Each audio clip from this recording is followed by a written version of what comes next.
Good morning, Shelby here with McCullough Tree Service. The McCullough Tree Service masks just came in, so we're sporting those today, maintaining our social distancing. Last time, touching on tree hazards that we look for, I think we talked about codominant and multi-trunk tree structures. Another thing that we look for when we're determining the risk of a tree is we look for included bark. Now, included bark, if you look here at this particular union, is where bark is kind of bunched up and rolled together. Basically what that means is that these are two separate parts of the tree that are rolling in and pressing up against each other, and is usually a good sign of poor attachment of that union. You see here kind of the same thing on the other side. There's kind of a crease going down through here. That's what we call included bark. And that's one of the many things that we look for on a tree to determine the risk.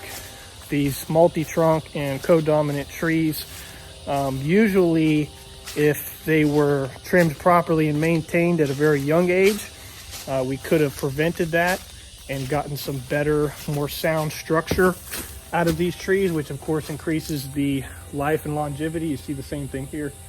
This included bark kind of runs all the way down, and that bark is actually pressing against the bark on the other side to create tension, and eventually we'll want to make the tree fail. A couple of the things we can do to mitigate that risk, apart from removing the tree, is we can add cables to the top, supplemental cables for support.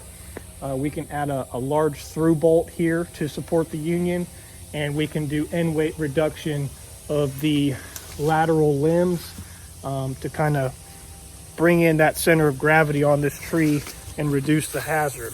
If you have included bark on your trees and you're not sure of the risk that it poses to your home, feel free to give us a call, 407-734-5854. That's Shelby with McCullough Tree Service.